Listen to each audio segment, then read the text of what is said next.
ವೀಕ್ಷಕರೇ, ಅದು ಇದೇ 2025 ಜನವರಿ 10ನೇ ತಾರೀಕು. ಸ್ಥಳ ಕೇರಳದ ತಿರುವನಂತಪುರಂ. ಅವತ್ತು ಬೆಳಗ್ಗೆ ಸುಮಾರು 10 ಗಂಟೆಗೆ ನೇಯತ್ತಿಂಕರ ಪೊಲೀಸ್ ಠಾಣೆಗೆ 72 ವರ್ಷದ ವ್ಯಕ್ತಿ ಕಾಣೆಯಾಗಿದ್ದಾರೆ ಅಂತ ಮಿಸ್ಸಿಂಗ್ ದೂರು ಬಂದಿತ್ತು. ದೂರನ್ನ ಕೊಡೋಕೆ ಬಂದಿದ್ದವರ ಮಾತನ್ನ ಕೇಳದಂತ ಪೊಲೀಸ್ ಅಧಿಕಾರಿಗಳು ನಿಜಕ್ಕೂ ಬೆಚ್ಚಿ ಬಿದ್ದಿದ್ರು. ಏಕೆಂದ್ರೆ ಅದೊಂದು ಸಾಮಾನ್ಯ ಕಾಣೆಯಾದಂತ ಪ್ರಕರಣ ಅಲ್ಲ ಎಂಬುದು ಅವರಿಗೆ ತಕ್ಷಣಕ್ಕೆ ಅರ್ಥ ಆಯ್ತು. ಆ ಒಂದು ದೂರನ್ನ ಕೊಡೋದಕ್ಕೆ ಬಂದಿದ್ದವರು ಆ ವೃದ್ಧ ವ್ಯಕ್ತಿಯ ಕುಟುಂಬದವರಲ್ಲ, ಬದಲಾಗಿ ಅಕ್ಕಪಕ್ಕದ ಮನೆಯವರು. ಮುಂದೆ ಪೊಲೀಸರಿಗೆ ಈ ಒಂದು ಪ್ರಕರಣದಲ್ಲಿ ಸಿಕ್ಕಂತ ಮಾಹಿತಿಗಳು ಅವರನ್ನ ಒಂದು ಕ್ಷಣ ದಂಗಾಗಿಸುವಂತೆ ಮಾಡಿದ್ವು.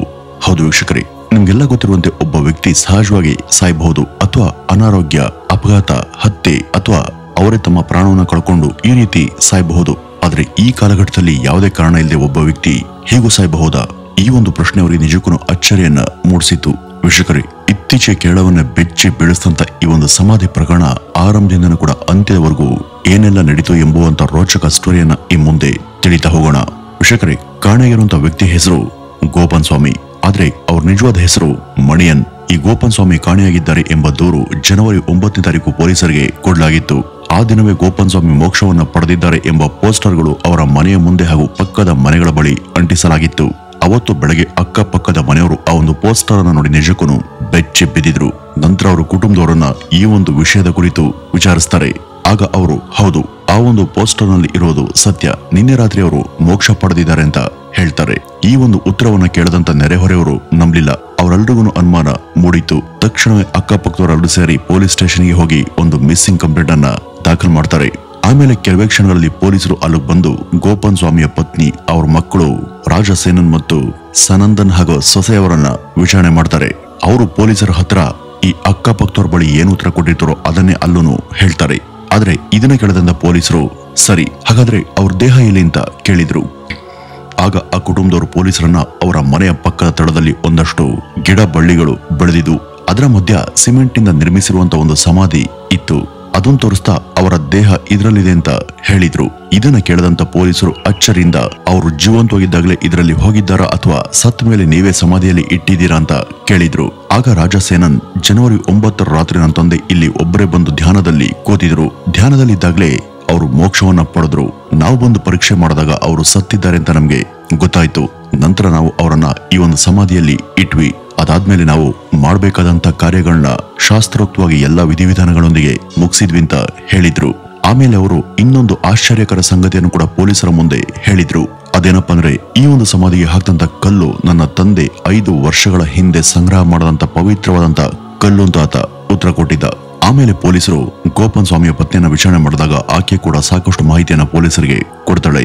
ಮಧುಮೇಹ ಸಂಬಂಧಪಟ್ಟಂತ ಕಾಯಿಲೆಗಳ ವಿರುದ್ಧ ಹೋರಾಟ ಮಾಡ್ತಿದ್ದೀರಾ? ನಿಮ್ಗೆ ಆಯಾಸ ಆಗ್ತಿದ್ಯಾ? ನೀವು ಅತಿಯಾಗಿ ತಿಂತಿದ್ದೀರಾ? ನಿಮ್ಗೆ ಮಲಬದ್ಧತೆ ಇದೆಯಾ? ಹಾಗಾದ್ರೆ ಚಿಂತೆ ಬಿಡಿ. ಶತಮಾನಗಳಿಂದನೂ ಕೂಡ ಕೇರಳದಲ್ಲಿ ಒಂದು ಕುಟುಂಬ ಪಾರಂಪರಿಕವಾಗಿ ಔಷಧಿಯನ್ನ ತಯಾರು ಮಾಡುವಂತ ಕಾರ್ಯದಲ್ಲಿ ತೊಡ್ಕೊಂಡ್ ಬಂದಿದೆ. ಅವರಿಂದ ತಯಾರಾದಂತ ಈ ಮೆಹಾಟೋನ್ ನಿಮ್ಗೆ ಒಂದು ಉತ್ತಮ ಆಯ್ಕೆ. ಇದು ಮಧುಮೇಹದಿಂದ ಉಂಟಾಗುವಂತ ಆರೋಗ್ಯ ಸಮಸ್ಯೆಗಳನ್ನ ತಡೆಗಟ್ಟುವ ಮೂಲಕ ಸಕ್ರಿಯ ಜೀವನ ಶೈಲಿಯನ್ನು ಕಾಪಾಡಿಕೊಳ್ಳೋದಕ್ಕೆ ಮೆಹಾಟೋನ್ ನಿಮ್ಗೆ ಅತ್ಯುತ್ತಮ ಆಯ್ಕೆ. ಇನ್ನು ಈ ಮೆಹಾಟೋನ್ ಅನ್ನ ಮೂಡುಬಿದ್ರೆಯಲ್ಲಿ ಇರುವಂತ ಆಲ್ಫಾ ಹರ್ಬಲ್ ಲೆಗಸಿ ಕಂಪನಿಯವರು ನಿಮ್ಮ ಮನೆ ಬಾಗಿಲಿಗೆ ತಲುಪಿಸುವಂತ ಪ್ರಯತ್ನವನ್ನ ಮಾಡ್ತಿದ್ದಾರೆ. ಈ ಒಂದು ಪ್ರಾಡಕ್ಟ್ ನಿಮಗೆ ಬೇಕಿದ್ದಲ್ಲಿ ಸ್ಕ್ರೀನ್ ಮೇಲೆ ಕಾಣ್ತಿರುವಂತ ಈ ನಂಬರ್ಗೆ ಕರೆ ಮಾಡಿ, ಅಥವಾ ಇವ್ರದ್ದು ಪ್ಲೇ ಸ್ಟೋರ್ ಅಲ್ಲಿ ಆಲ್ಫಾ ಸ್ಮಾರ್ಟ್ ಕಾರ್ಟ್ ಅಂತ ಒಂದು ಆಪ್ ಕೂಡ ಇದೆ. ಅದನ್ನು ಕೂಡ ನೀವು ಡೌನ್ಲೋಡ್ ಮಾಡಿಕೊಂಡು ಅದರ ಮುಖಾಂತರ ಆರ್ಡರ್ ಅನ್ನ ಮಾಡಬಹುದು. ಅವ್ರು ಹೇಳಿದ್ದೇನಪ್ಪಾ ಅಂದ್ರೆ, ಬಹಳ ವರ್ಷಗಳ ಹಿಂದೆ ನಾನು ಮತ್ತು ಗೋಪನ್ ಸ್ವಾಮಿ ಮದುವೆ ಆದ್ವಿ. ನಂತರ ನಮ್ಗೆ 3 ಮಕ್ಕಳು ಜನಿಸಿದ್ರು. ಅದರಲ್ಲಿ ಒಂದು ಮಗು ಸಾವನ್ನಪ್ಪ ನಂತರ ಗೋಪನ್ ಸ್ವಾಮಿ ದಿನಗೂಲಿ ಕಾರ್ಮಿಕರಾಗಿ ಜೀವನವನ್ನ ಶುರು ಮಾಡಿದ್ರು. ಆರಂಭದಲ್ಲಿ ಅವರು ಎಲ್ಲರಂತೆ ಸಾಮಾನ್ಯವಾಗಿ ಜೀವನವನ್ನ ನಡೆಸ್ತಾ ಇದ್ರು. ಅದಾದ್ಮೇಲೆ ಗೋಪನ್ ಸ್ವಾಮಿಗೆ ಆಧ್ಯಾತ್ಮದ ಮೇಲೆ ಬಹಳ ಆಸಕ್ತಿ ಮೂಡ್ತು. ಹೀಗಾಗಿ ವಿವಿಧ ದೇವಸ್ಥಾನಗಳಿಗೆ ಹೋಗಿ ತಪಸ್ವಿಗಳ ಜೊತೆ ಸ್ನೇಹವನ್ನ ಬೆಳೆಸಿದ್ರು. ಮೋಕ್ಷ ಪಡೆಯುವಂತ ವಿಧಾನಗಳನ್ನ ಕಲ್ತರು. ಅದರ ಜೊತೆಗೆ ಅವರು ರಾಜಕಾರಣದಲ್ಲೂ ಕೂಡ ಇದ್ರು. ಆದ್ರೆ ದಿನಗಳು ಕಳೀತಾ ಅವರು ಸಂಪೂರ್ಣವಾಗಿ ಸನ್ಯಾಸಿಗಳ ರೀತಿ ಜೀವನವನ್ನು ನಡೆಸೋದಕ್ಕೆ ಶುರು ಮಾಡಿದ್ರು. ಇದಾದ್ಮೇಲೆ ಜನವರಿ 7ನೇ ತಾರೀಕು, ಇನ್ನೆರಡು ದಿವಸದಲ್ಲಿ ನಾನು ಮೋಕ್ಷವನ್ನ ಪಡೆಯಲಿದ್ದೇನೆ ಅಂತ ತಮ್ಮ ಕುಟುಂಬದವರಿಗೆ ಮೊದಲೇ ತಿಳಿಸಿದ್ರು. ಜನವರಿ 7ನೇ ತಾರೀಕು ಮಧ್ಯಾಹ್ನದಿಂದ ವೈಕುಂಠ ಏಕಾದಶಿ ಶುರುವಾದ್ಮೇಲೆ ಈ ಗೋಪನ್ ಸ್ವಾಮಿ ಆ ಒಂದು ಸಮಯದಲ್ಲಿ ಮೋಕ್ಷ ಪಡೆದರೆ ನಿಜವಾದ ಮೋಕ್ಷ ಸಿಕ್ಕಂತೆ ಅಂತ ಹೇಳಿದ್ರು. ಹಾಗಾಗಿ ಅವ್ರು ಹೇಳಿದಂತಾನೆ ಜನವರಿ 9 ಬೆಳಗ್ಗೆ ಮನೆ ಹತ್ರ ಇರುವಂತ ಒಂದು ದೇವಸ್ಥಾನಕ್ಕೆ ಹೋಗಿದ್ರು. ಅದು ಅವರದೇ ಜಮೀನಲ್ಲಿ ಅವರೇ ನಿರ್ಮಿಸಿದಂತ ದೇವಾಲಯ. ಅಲ್ಲಿ ಪೂಜೆ ಮಾಡೋ ನಂತರ ಆತ ಮನೆಗೆ ಬಂದು ಆಹಾರವನ್ನ ಸೇವಿಸಿ ಅವ್ರಿಗೆ BP ಶುಗರ್ ಇರುವಂತ ಕಾರಣ ಔಷಧಿನ ನುಂಗಿ ನಂತರ ತನ್ನ 2 ಮಕ್ಕಳನ್ನ ಕರೆದು ಇವತ್ತು ನಾನು ಮೋಕ್ಷವನ್ನ ಪಡಿಬಹುದು, ನಂತರ ನೀವು ಏನ್ ಮಾಡ್ಬೇಕು ಅಂತ ನಾನು ಮೊದಲೇ ನಿಮ್ಗೆ ಹೇಳ್ಕೊಡ್ತೀನಿ ಅಂತ ಅವರು ಎಲ್ಲ ವಿಧಿವಿಧಾನ ಹಾಗೂ ಪೂಜೆಯ ಬಗ್ಗೆ ಎಲ್ಲ ಬೋಧನೆಯನ್ನ ಮಾಡಿದ್ರು. ಆಮೇಲೆ ರಾಜ ಸೇನನ್ ಮತ್ತು ಸನಂದನ್ ಎಲ್ಲಾ ವಿಧಿವಿಧಾನಗಳನ್ನು ಕೂಡ ಮಾಡಿ ಅವರನ್ನ ಸಮಾಧಿಯಲ್ಲಿ ಇಟ್ಟು ಸಿಮೆಂಟ್ ಅನ್ನು ಹಾಕಿ ಮುಚ್ಚಿದ್ದೇವೆ ಅಂತ ಪೊಲೀಸರ ಮುಂದೆ ಈ ಮಾಹಿತಿಯನ್ನ ಕುಟುಂಬದ ಸದಸ್ಯರು ಹೇಳಿದ್ರು. ನಂತರ ಪೊಲೀಸರು ಅವರ ಮನೆಯ ಅಕ್ಕಪಕ್ಕದವರ ಹತ್ರ ವಿಚಾರಣೆಯನ್ನ ಶುರು ಮಾಡ್ತಾರೆ. ಅದರಲ್ಲಿ ಒಬ್ಬ ವ್ಯಕ್ತಿ ಏನ್ ಹೇಳಿದ ಅಂದ್ರೆ, ಈ ಗೋಪನ್ ಸ್ವಾಮಿಯವರು ಅನಾರೋಗ್ಯದಿಂದ ಬಳಲ್ತಾ ಇದ್ರು, ಹೀಗಾಗಿ ಅವ್ರಿಗೆ ಓಡಾಡೋದಿಕ್ಕೆ ಸಾಧ್ಯ ಇರಲಿಲ್ಲ ಅಂತ ಆತ ಹೇಳಿದ. ನಂತರ ಪೊಲೀಸರು ಇನ್ನೊಬ್ಬ ವ್ಯಕ್ತಿಯ ಬಳಿ ವಿಚಾರಣೆ ಮಾಡಿದಾಗ ಆ ವ್ಯಕ್ತಿ, ಹೌದು, ಗೋಪನ್ ಸ್ವಾಮಿ ಅನಾರೋಗ್ಯದಿಂದ ಬಳಲ್ತಾ ಇದ್ದದ್ದು ನಿಜ, ಹೀಗಾಗಿ ಅವರ ಆರೋಗ್ಯದ ಬಗ್ಗೆ ವಿಚಾರಣೆ ಮಾಡೋದಕ್ಕೆ ನಾನು ಅವ್ರ ಮನೆಗೆ ಹೋದಾಗ ನನಗೆ ಒಂದು ಅಚ್ಚರಿ ಕಾದಿತ್ತು. ಅದೇನು ಅಂದ್ರೆ ನನಗೆ ಕಣ್ಣು ಕಾಣಿಸ್ತಿಲ್ಲ ಅಂತ ಸ್ವತಃ ಈ ಗೋಪನ್ ಸ್ವಾಮಿ ಅವರೇ ಹೇಳಿದ್ರಂತೆ. ಇದನ್ನ ಕೇಳದಂತ ಪೊಲೀಸರಿಗೆ ಎಲ್ಲೋ ಮಿಸ್ ಹೊಡಿತಾ ಇದೆಯಲ್ಲ ಅಂತ ಅನುಮಾನ ಶುರುವಾಗಿತ್ತು. ಯಾಕೆಂದ್ರೆ ಅಕ್ಕಪಕ್ಕದವರು ಕೊಟ್ಟಂತ ಮಾಹಿತಿಗೂ ಮತ್ತೆ ಕುಟುಂಬಸ್ಥರು ಕೊಟ್ಟಂತ ಹೇಳಿಕೆಗೆ ಯಾವುದೇ ಸಂಬಂಧ ಇರಲಿಲ್ಲ.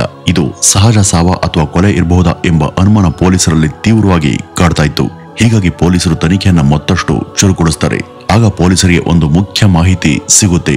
ಅದೇನು ಅಂದ್ರೆ, ಈ ಗೋಪನ್ ಸ್ವಾಮಿಯ ಕುಟುಂಬದವ್ರ ಜೊತೆ ಅಕ್ಕಪಕ್ಕದ ಮನೆಯವರು ಹಾಗೂ ಊರಿನವ್ರ ಜೊತೆ ಒಂದು ವಿಚಾರದಲ್ಲಿ ಸಮಸ್ಯೆ ಇತ್ತು ಅಂತ ಪೊಲೀಸರಿಗೆ ಗೊತ್ತಾಗುತ್ತೆ. ಅದೇನು ಅಂತ ವಿಚಾರಣೆ ಮಾಡಿದಾಗ ಮತ್ತೊಂದು ಮಾಹಿತಿ ಪೊಲೀಸರಿಗೆ ಸಿಗುತ್ತೆ. ಈ ಗೋಪನ್ ಸ್ವಾಮಿ ಸ್ವತಃ ತನ್ನ ಜಮೀನಲ್ಲಿ ಒಂದು ದೇವಸ್ಥಾನವನ್ನ ಕಟ್ಟಿದ್ರು. ದೇವಸ್ಥಾನ ಕಟ್ಟಿಸಿದ ನಂತರ ದೇವಸ್ಥಾನದಲ್ಲಿ ಕುಂಭಾಭಿಷೇಕ ಮಾಡಿಸಬೇಕು ಅಂತ ಅಲ್ಲಿದ್ದಂತ ಎಲ್ಲರ ಬಳಿ ದೇಣಿಗೆಯನ್ನ ಕೇಳ್ತಾರೆ. ಅದರಂತೆ ಎಲ್ಲರೂ ಕೂಡ ತಮ್ಮ ಕೈಲಾದಷ್ಟು ಹಣದ ಸಹಾಯವನ್ನ ಮಾಡ್ತಾರೆ. ಆದ್ರೆ ಬಹಳ ದಿವಸ ಕಳೆದ್ರೂ ಕೂಡ ದೇವಸ್ಥಾನದಲ್ಲಿ ಪ್ರತಿಷ್ಠಾಪನೆ ಆಗ್ಲಿ ಕುಂಭಾಭಿಷೇಕ ಆಗ್ಲಿ ಗೋಪನ್ ಸ್ವಾಮಿ ನಡೆಸಲಿಲ್ಲ. ಆಗ ಜನ ಹಣದ ಬಗ್ಗೆ ಪ್ರಶ್ನೆ ಮಾಡೋದಕ್ಕೆ ಶುರು ಮಾಡ್ತಾರೆ. ಆದ್ರೆ ಕುಟುಂಬದವರು ಜನರಿಗೆ ಸರಿಯಾದ ಉತ್ತರವನ್ನ ಕೊಡ್ಲಿಲ್ಲ. ಹೀಗಾಗಿ ಈ ಕುಟುಂಬದವ್ರಿಗೂ ಹಾಗೂ ಸಾರ್ವಜನಿಕರಿಗೂ ಜಗಳ ಶುರುವಾಗಿತ್ತು ಎಂಬ ಮಾಹಿತಿ ಪೊಲೀಸರಿಗೆ ಸಿಗುತ್ತೆ. ನಂತರ ಪೊಲೀಸರು ಈ ಗೋಪನ್ ಸ್ವಾಮಿ ಕುಟುಂಬದವ್ರ ಬಳಿ ಹೋಗಿ ಗೋಪನ್ ಸ್ವಾಮಿ ಅವರು ಮೋಕ್ಷ ಪಡೆದಿದ್ದಕ್ಕೆ ಮತ್ತೆ ನೀವು ಅದನ್ನ ಸಮಾಧಿಯಲ್ಲಿ ಇಟ್ಟಿದ್ದಕ್ಕೆ ಯಾವ್ದಾದ್ರು ಫೋಟೋ ಅಥವಾ ವಿಡಿಯೋ ಇದೆಯಾ ಅಂತ ಕೇಳ್ತಾರೆ. ಅಥವಾ ಅವರು ಸತ್ತಿರೋದನ್ನ ಡಾಕ್ಟರ್ ಏನಾದ್ರು ದೃಢೀಕರಿಸಿದ ಬಗ್ಗೆ ಯಾವ್ದಾದ್ರು ಮಾಹಿತಿ ಇದೆಯಾ ಅಂತ ಕೇಳಿದ್ರು. ಅದಕ್ಕೆ ಕುಟುಂಬದವರು ಸ್ಪಷ್ಟವಾದ ಉತ್ತರವನ್ನ ಕೊಡ್ಲಿಲ್ಲ. ಸರಿ, ಇದೆಲ್ಲ ಇರ್ಲಿ, ಅವರು ಮೋಕ್ಷವನ್ನ ಪಡೆಯುವಂತ ಸನ್ನಿವೇಶವನ್ನ ಕುಟುಂಬದ ಸದಸ್ಯರಲ್ಲಿ ಯಾರಾದ್ರೂ ಒಬ್ಬರಾದ್ರೂ ನೋಡಿದ್ದೀರಾ ಅಂತ ಪೊಲೀಸರು ಪ್ರಶ್ನೆ ಮಾಡ್ತಾರೆ. ಅದಕ್ಕೆ ಆ ಕುಟುಂಬದವರು, ಇಲ್ಲ, ನಾವು ಅದನ್ನ ನೋಡಬಾರ್ದು, ಆ ದೃಶ್ಯವನ್ನ ನೋಡೋದಕ್ಕೆ ನಮ್ಗೆ ಅನುಮತಿ ಇಲ್ವೇ ಇಲ್ಲ ಅಂತ ಉತ್ತರವನ್ನ ಕೊಟ್ಟಿದ್ರು. ಇವರು ಕೊಡ್ತಿರುವಂತ ಎಲ್ಲ ಉತ್ತರಗಳಿಂದ ಪೊಲೀಸರಿಗೆ ಇನ್ನೂ ಕೂಡ ಅನುಮಾನ ಹೆಚ್ಚಾಗ್ತಾ ಇತ್ತು. ನಂತರ ಪೊಲೀಸರು ಈ ಒಂದು ಪ್ರಕರಣಕ್ಕೆ ನಿಜವಾದ ಉತ್ತರವನ್ನ ತಿಳಿಯಲೇಬೇಕು ಅಂದ್ರೆ ಅದಕ್ಕೆ ಇರೋದು ಒಂದೇ ಮಾರ್ಗ. ಅದೇನು ಅಂದ್ರೆ ಈ ಗೋಪನ್ ಸ್ವಾಮಿಯ ಸಮಾಧಿಯನ್ನ ಒಡೆದಾಕಿ ನೋಡ್ಲೇಬೇಕು ಎಂಬ ನಿರ್ಧಾರಕ್ಕೆ ಬರ್ತಾರೆ. ಆದ್ರೆ ಅವ್ರ ಮನೆಯವರು ಇದಕ್ಕೆ ಒಪ್ಪಿಗೆಯನ್ನ ಕೊಡೋದಿಲ್ಲ. ಇದನ್ನ ಒಡೆಯೋದು ಮಹಾಪಾಪ, ಅದಷ್ಟೇ ಅಲ್ಲದೆ ನೀವು ಇದಕ್ಕೆ ಅನುಮತಿಯನ್ನ ಪಡೆದಿದ್ದೀರಾ ಅಂತ ಕೇಳಿದ್ರು. ಅದಷ್ಟೇ ಅಲ್ಲದೆ ಪೊಲೀಸರ ಈ ಒಂದು ನಿರ್ಧಾರದಿಂದ ಅವ್ರ ವಿರುದ್ಧ ದೊಡ್ಡ ಪ್ರತಿಭಟನೆಯನ್ನೇ ಮಾಡ್ತಾರೆ. ಆಗ ಈ ಒಂದು ಪ್ರಕರಣ ದೊಡ್ಡ ಸುದ್ದಿಯಾಗಿ ಸಂಪೂರ್ಣ ಕೇರಳದಲ್ಲಿ ಒಂದು ಸಂಚಲನವನ್ನೇ ಸೃಷ್ಟಿ ಮಾಡಿತ್ತು. ತಕ್ಷಣ ಗೋಪನ್ ಸ್ವಾಮಿಯ ಕುಟುಂಬದವರು ಹೈಕೋರ್ಟ್ಗೆ ಅರ್ಜಿಯನ್ನ ಸಲ್ಲಿಸ್ತಾರೆ. ಇದ್ರ ಮಧ್ಯೆ ಪೊಲೀಸರು ಅನುಮತಿಯನ್ನು ಕೂಡ ಪಡ್ಕೊಳ್ತಾರೆ. ಹಾಗೇನೆ ಹೈಕೋರ್ಟ್ ಈ ಗೋಪನ್ ಸ್ವಾಮಿಯ ಕುಟುಂಬದ ಅರ್ಜಿಯನ್ನು ಕೂಡ ತಿರಸ್ಕಾರ ಮಾಡಿತ್ತು. ಕೊನೆಗೆ ಪೊಲೀಸರು ಜನವರಿ 16ನೇ ತಾರೀಕು ಆ ಒಂದು ಸಮಾಧಿಯನ್ನ ಒಡೆದುಹಾಕಿದ್ರು. ಇದು ನೋಡೋದಕ್ಕೆ ಸುತ್ತಮುತ್ತ ಇದ್ದಂತ ಊರಿನ ಜನರೆಲ್ಲ ಸೇರಿದ್ರು. ಅದರಲ್ಲಿ ಒಂದಷ್ಟು ಜನಕ್ಕೆ ಒಳಗಡೆ ಏನಿರಬಹುದು ಅನ್ನುವಂತ ಕುತೂಹಲ, ಇನ್ನು ಸ್ವಲ್ಪ ಜನಕ್ಕೆ ಆ ಗೋಪನ್ ಸ್ವಾಮಿಯ ದೇಹ ಅದರೊಳಗಡೆ ಇಲ್ವೇ ಇಲ್ಲ ಎಂಬುವ ಅನುಮಾನ. ಈ ರೀತಿ ಅಲ್ಲಿದ್ದಂತ ಒಬ್ಬೊಬ್ರು ಮನಸ್ಸಲ್ಲಿ ಒಂದೊಂದು ವಿಷಯ ಓಡ್ತಾ ಇತ್ತು. ಆದ್ರೆ ಪ್ರಶ್ನೆ ಏನಂದ್ರೆ, ಗೋಪನ್ ಸ್ವಾಮಿ ತಾನಾಗಿಯೇ ಮೋಕ್ಷವನ್ನ ಪಡೆದ್ರ ಅಥವಾ ಯಾರಾದ್ರೂ ಅವರನ್ನ ಕೊಂದು ಈ ರೀತಿ ಡ್ರಾಮವನ್ನ ಮಾಡ್ತಿದ್ದಾರ ಅನ್ನೋದು ಅವರು ನಡೆದಾಡ್ತಿರ್ಲಿಲ್ಲ. ಅದಷ್ಟೇ ಅವ್ರಿಗೆ ಕಣ್ಣು ಕೂಡ ಕಾಣ್ತಿರ್ಲಿಲ್ಲ. ಹಾಗಿದ್ಮೇಲೆ ಅವರು ಅಷ್ಟು ದೂರ ನಡೆದುಕೊಂಡು ಹೋಗಿ ಹೇಗೆ ಮೋಕ್ಷವನ್ನ ಪಡೆದ್ರು ಅನ್ನೋದು ಎಲ್ರಿಗೂ ಇದ್ದಂತ ಅನುಮಾನ. ಈ ಎಲ್ಲ ಅನುಮಾನಗಳ ಮಧ್ಯೆನೇ ಆ ಒಂದು ಸಮಾಧಿಯನ್ನ ಒಡೆದುಹಾಕ್ತಾರೆ. ನಂತರ ಅದರ ಒಳಗೆ ನೋಡದಂತ ಎಲ್ರಿಗೂ ದೊಡ್ಡ ಆಘಾತನೇ ಕಾದಿತ್ತು. ಹೌದು, ಗೋಪನ್ ಸ್ವಾಮಿಯ ದೇಹ ಆ ಒಂದು ಸಮಾಧಿಯಲ್ಲಿ ಇತ್ತು. ಕುಟುಂಬದವರು ಹೇಳಿದ ರೀತಿನೇ ಆ ಸಮಾಧಿಯೊಳಗೆ ಅವರ ಮೃತದೇಹ ಇತ್ತು. ಆ ದೇಹವನ್ನ ಧ್ಯಾನ ಸ್ಥಿತಿಯಲ್ಲಿ ಕೂರಿಸಿ ಬಟ್ಟೆಯಲ್ಲಿ ಮರೆಮಾಚಲಾಗಿತ್ತು. ಮೃತದೇಹದ ಸುತ್ತ ಪವಿತ್ರ ಬೋಧಿ, ಕರ್ಪೂರ ಮತ್ತು ಹೂಗಳಿಂದ ಅಲಂಕರಿಸಲಾಗಿತ್ತು. ಆದ್ರೆ ಅವರು ತಾನಾಗೇನೆ ಮೋಕ್ಷ ಪಡೆದ್ರ ಅಥವಾ ಕುಟುಂಬದವರು ಕೊಂದು ಈ ವ್ಯವಸ್ಥೆ ಮಾಡಿದ್ದಾರ ಎಂಬ ಪ್ರಶ್ನೆಗೆ ಉತ್ತರ ಸಿಗ್ಲಿಲ್ಲ. ಹೀಗಾಗಿ ಅವರು ಮೃತದೇಹವನ್ನು ಹೊರತೆಗೆದು ಮರಣೋತ್ತರ ಪರೀಕ್ಷೆಗೆ ಕಳುಹಿಸ್ತಾರೆ. ಇದಕ್ಕೂ ಕೂಡ ಆ ಕುಟುಂಬದವರ ವಿರೋಧ ಇತ್ತು. ನೀವು ಕೇಳದಂತೆ ಈ ಸಮಾಧಿಯಲ್ಲಿ ದೇಹ ಇದೆ, ಇನ್ನಾದ್ರೂ ನಮ್ಮನ್ನ ನಮ್ಮ ಪಾಡಿಗೆ ಬಿಟ್ಬಿಡಿ, ನೀವು ಮಾಡ್ತಿರೋದು ಮಹಾಪಾಪ ಅಂತ ಪೊಲೀಸರ ವಿರುದ್ಧ ಪ್ರತಿಭಟನೆಗೆ ಮುಂದಾಗಿದ್ರು. ಇದ್ರ ಮಧ್ಯೆನೆ ಅದರ ಮರಣೋತ್ತರ ವರದಿ ಕೂಡ ಬಂದಿತ್ತು. ಆದ್ರೆ ಮರಣೋತ್ತರ ಪರೀಕ್ಷೆ ವರದಿಯಲ್ಲಿ ಇಂಥ ಒಂದು ವರದಿ ಸಿಗುತ್ತೆ ಅಂತ ಪೊಲೀಸರು ಕನ್ಸಲ್ಲೂ ಕೂಡ ಊಹೆ ಮಾಡಿರ್ಲಿಲ್ಲ. ಏಕೆಂದ್ರೆ ಮರಣೋತ್ತರ ಪರೀಕ್ಷೆ ವರದಿಯಲ್ಲಿ ಆ ಶವ ಗುರ್ತೇ ಸಿಗದಂತ ರೀತಿಯಲ್ಲಿ ಕೊಳೆತು ಹೋಗಿತ್ತು. ಅಷ್ಟೇ ಅಲ್ಲದೆ ಅವ್ರಿಗೆ ಶುಗರ್ ಇತ್ತು, ಹೃದಯದಲ್ಲಿ 2 ಬ್ಲಾಕೇಜ್ಗಳು ಕೂಡ ಇದ್ವು, ಕಾಲ್ನಲ್ಲಿ ಫ್ರಾಕ್ಚರ್ ಕೂಡ ಕಂಡುಬಂತು. ಅದರೊಂದಿಗೆ ಅವರ ಬಾಯಿ ಮತ್ತು ಲಂಗ್ಸ್ ನಲ್ಲಿ ಪವಿತ್ರ ಬೂದಿ ಕೂಡ ಕಂಡುಬಂದಿತ್ತು. ಈ ಒಂದು ವರದಿಯಲ್ಲಿ ಒಂದು ಮುಖ್ಯವಾದಂತ ಅಂಶ ಮೆನ್ಷನ್ ಆಗಿತ್ತು.